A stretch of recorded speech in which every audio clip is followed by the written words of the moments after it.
Class 6 নিজে করে 19.3 অধ্যায় 19 পেজ নাম্বার 226 অঙ্ক নাম্বার 3 অঙ্ক নাম্বার 4 অঙ্ক নাম্বার 10 এবং অঙ্ক নাম্বার 9 এবং অঙ্ক নাম্বার 6 সব মোটামুটি একই টাইপের অঙ্ক। তো আমি অঙ্ক করাচ্ছি। ধরো অঙ্ক আছে 4 নম্বরেরটা, বলছে 2004 সালের 1 মার্চ,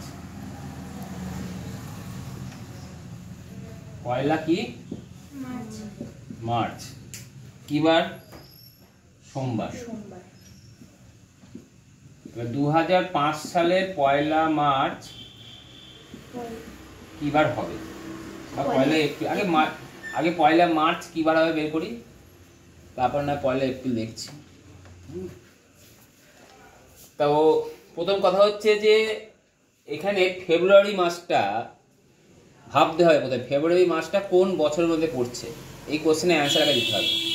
2004 সাল না 2005 সালের মধ্যে? 2005 সাল। 2005 সাল, ভেরি গুড।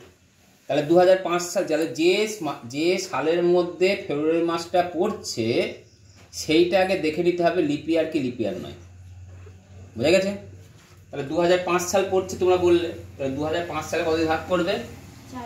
4 দিয়ে ভাগ করবে। কারণ আমি শিখেছিলাম লাস্টে দুটো শূন্য থাকে, তাহলে 400 দিয়ে ভাগ, আর যদি সংখ্যা থাকে 4 দিয়ে ভাগ। লিপ ইয়ার না দেখার আর না দেখার নিয়ম। তাহলে 4 5 20, 0 5 4 1 4, তাহলে এক অবস্থা থাকলো। তাহলে 2005 সাল কি নয়? 2005 সাল লিপ ইয়ার নয়, লিখে দিলাম। বুঝতে পারলাম? লিপ ইয়ার যদি না হয় তাহলে 2004 সালের 1 মার্চ থেকে 2005 সালের 1 মার্চ মোট কতদিন? 365 দিন, এক বছর। যদি লিপ ইয়ার হতো তাহলে 366 দিন হতো। তাহলে 365 দিন। তাহলে 365কে তাহলে আমরা কত দিয়ে ভাগ করবো? 7 দিয়ে ভাগ করবো। কত দিয়ে ভাগ করবো? 7 দিয়ে। তাহলে 5 7 কে 35, 1 15, 7 দোকানে 14, 1। তাহলে কদিন বাড়লো এক্সট্রা? একদিন। তাহলে একদিন যদি বাড়ে তাহলে উত্তর কত হয়ে গেল? তাহলে এখন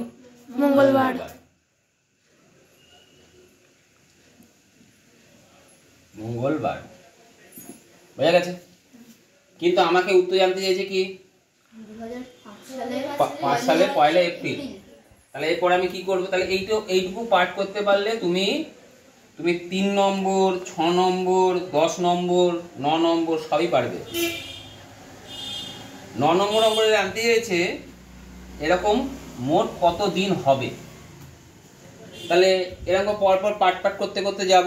3 বছরে যতগুলো দিন হবে সেইটা যোগ করব, তাহলে উত্তর বেরিয়ে যাবে। বুঝতে পেরেছ? বার জানতে চাইনি, কত দিন হবে মোট এটা জানতে চাইছি। তাহলে সেটা বের করবে, যোগ করলে পরে বেরিয়ে যাবে। বুঝতে পেরেছি? আর 10 নম্বরটা যেটা বলেছে সেটা হচ্ছে যে 15ই ডিসেম্বর ছিল জন্মদিন, সেটা ছিল আমার জন্মদিন, সেটা রবিবার ছিল। তাহলে 2013 সাল ছিল সেটা। 2014 সালের তাহলে 15 ডিসেম্বর কি বার হবে? 2015 সালের 15 ডিসেম্বর কি হবে? 2016 সালের 15 ডিসেম্বর কি বার হবে? মানে 3 বার বের করতে হবে। কবার বের করতে? এরকম 3 বার। বোঝা গেছে? নেক্সট, এরপরে আমাকে তাহলে এবার 2005 সালের 1 মার্চ থেকে 2005 সালের 1 মার্চ থেকে 2005 সালের 1 এপ্রিল মোট কদিন বলো? বলো হাতে কোনো? জানুয়ারি, ফেব্রুয়ারি, মার্চ, এপ্রিল কদিন হয়? গর্তে ঢুকে গেছে। আমরা কদিন? 30 দিন। 30 দিন। 30 কত ভাগ করবো? 7। 4 7 কে 28, তাহলে 2। তাহলে কি বার হবে? ছিল কি বার? মঙ্গলবার। তাহলে হবে কি এখন কি বার বলো? বৃহস্পতিবার। তাহলে বৃহস্পতিবার যদি হয় তাহলে লিখবে 2005 সালের পয়লা এপ্রিল কি বার? বৃহস্পতিবার হবে। বৃহস্পতিবার হবে। এর প্রশ্ন হচ্ছে যে যদি শর্ট এক লাইনে মুখে মুখে হয়, মুখে মুখে অঙ্ক করতে হয়। দেখো শর্টকাটের নিয়ম আছে। যদি লিপিয়ার হয়, যদি লিপিয়ার না হয়, যদি লিপিয়ার না হয়, যে বার ছিল, ধরো এবার 2024 সাল লিপিয়ার, তাই না? হ্যাঁ, তাহলে 2024 সাল ধরো সাপোজ ছিল আমার সোমবার, 1 জানুয়ারি, 1 জানুয়ারি। ওকে, কি বললাম? 1 জানুয়ারি 2024 সাল ছিল কি লিপিয়ার? তো 4 দিয়ে ভাগ করে মিলে যায় না? তাহলে 2025 সালের কি বার হবে? জাস্ট যে লিপিয়ার হয় 2 দিন বাড়িয়ে দেবে, তাহলে কি বার হবে বলো? বুধবার। তাহলে 2026 সালে 1 জানুয়ারি কি বার? সব 1 জানুয়ারি বলছি, বলো। আর যদি লিপিয়ার না হয় তাহলে কদিন বাড়াতে বললাম? 1 দিন। তাহলে কি বার হয় বলো? বৃহস্পতিবার। ভেরি গুড, বৃহস্পতিবার। 2027 সাল কি বার হয় বলো তাহলে? শুক্রবার। এই বেরিয়ে গেল, বুঝতে পেরেছো? হ্যাঁ, তাহলে আমার প্রথম ক্রাইটেরিয়া কি? কোন বছরটা ফেব্রুয়ারি মাসের মধ্যে পড়ছে সেটা দেখা।